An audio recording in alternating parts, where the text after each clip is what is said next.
What is going on, everybody? I am so excited to be joined by Chenai Kadungure. How did I do it? Did I do it right?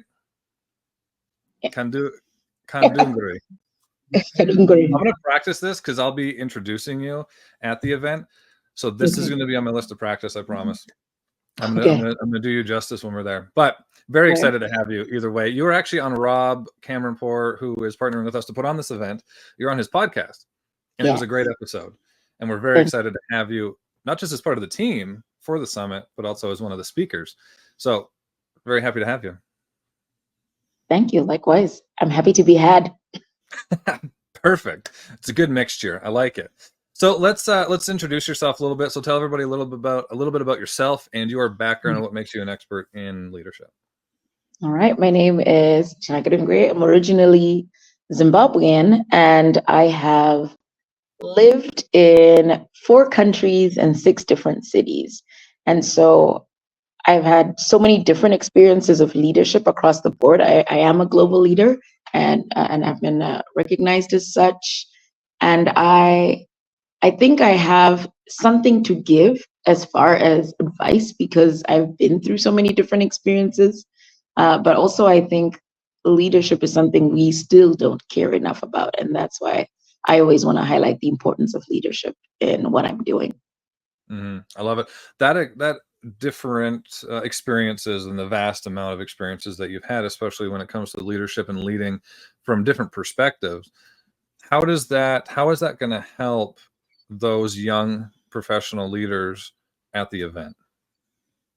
I think it's going to help them know that there really are no limitations. The ultimate limitation will be themselves and what they think about their circumstances, what they think about what's possible. Because for me, there are many things statistically that should not have allowed me to make it, not just in leadership, but probably even living wise. So I think you can defy the odds if you're serious about leading yourself. Mm-hmm. What do you think is the one thing, like the main thing, if we could put our finger on it, that holds leaders back from being successful in that leadership role? I think they would have a scarcity mindset about the situation they're in. If you feel powerless and hopeless, everything that stems from after that tends to be negative. And so I think there will be opposition, but you have to kind of always come back to yourself to be able to continue making an impact in that situation. And I also think there's the cultural aspect of it too. So I do think you always need coaches, mentors, other people holding your hand along the way. Don't be foolish enough to think that you can do it all on your own. I like your choice of words. Foolish enough. It's very true. It's very, very true. What do you think is the biggest misconception about what it takes to be a successful leader? That you need to have money, that you need to come from a heavily privileged pedigree. Mm-hmm. I would say those are the main ones that come up a lot. Yeah, I'd say those are the ones that I can think of. Yeah. I like it. I would almost argue that it's the opposite that breeds good, strong leadership, is having to overcome those circumstances. Now, I'm not saying that you can't come from, a wealthy family and be a great leader, but that those hardships and those experiences you almost have to intentionally go through them. You have to intentionally find them and put yourself through them and work and find those experiences, find those lessons, right? And be open to learning. Know that your cup is never full, right? Yes.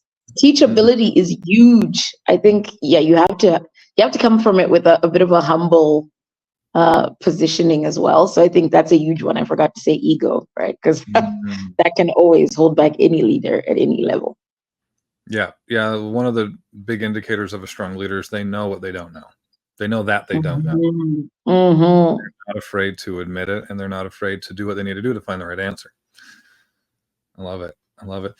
So when we have all these young professionals, when we have all these people in attendance and they're listening to you speak, what can they expect to walk away with from your talk? They can expect to be inspired. They can expect to feel a bit more energized for what comes next. They can expect to fear the unknown less. We want them to embrace the unknown.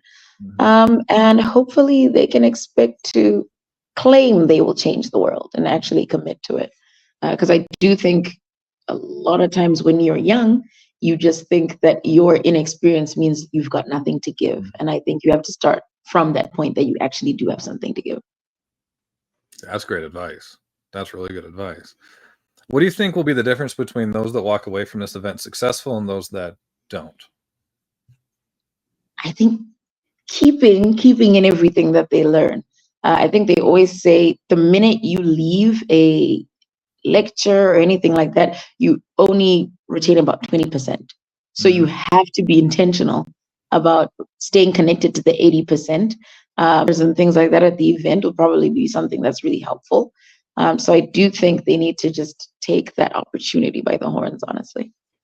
Yeah, find a way to continue the momentum and continue the learning curve, so to speak, after the event. Because that's one thing, like I've been to a lot of events. I put on quite a few events, and the events that I walk away feeling good about are the ones where I have a next step.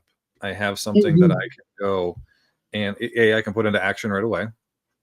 B, I have a way to be held accountable to put those things into action and to continue to learn, to continue to build upon the things that I learned. And it's not always about just like the tactical things that you took away. It's a different way. It's a different way to find the right questions to ask, even, and to understand what the right questions to ask are. Because a lot of times we just don't even know how like what questions to ask. I guess that's the simplest way to put it. We don't even know what questions to ask. So therefore, we're getting wrong information, or we're getting information that's not aligned. We're getting answers that aren't aligned with where we truly want to go because we're not asking the right questions. Yeah. I love it. So where can everybody find you? And if they want to get to know you a little bit better, where can they go look you up? I mean, they can connect with my Instagram or my LinkedIn, depending on where this is. I hope that's like pasted somewhere. But yeah, my Instagram is at ChenCad, and my LinkedIn is just my name. Beautiful. And No, that's great. yeah, website coming. There we go. We'll link all that obviously below in this one. Last question for you. How can, between now and the event, what is something that everybody can do to help get the most out of the event itself?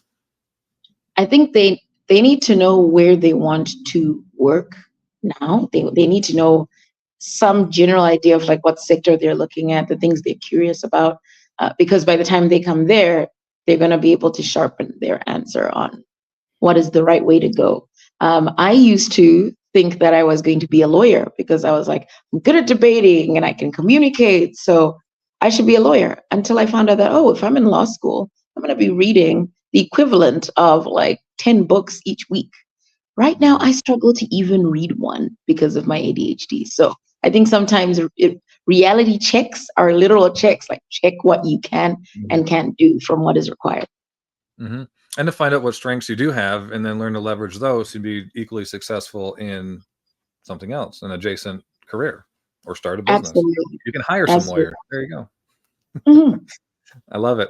Well, Chenai, very nice to meet you. I'm so excited to have you at the event, to have you as part of the team. And again, if you are more curious, if you want to know a little bit more about her and get to know her a little bit better, she's going to be on our website, and follow her on all the socials. Reach out. We're always happy to answer any questions and get you more prepared so you can get the most out of the event possible. But until then, everybody, keep chasing your next summit.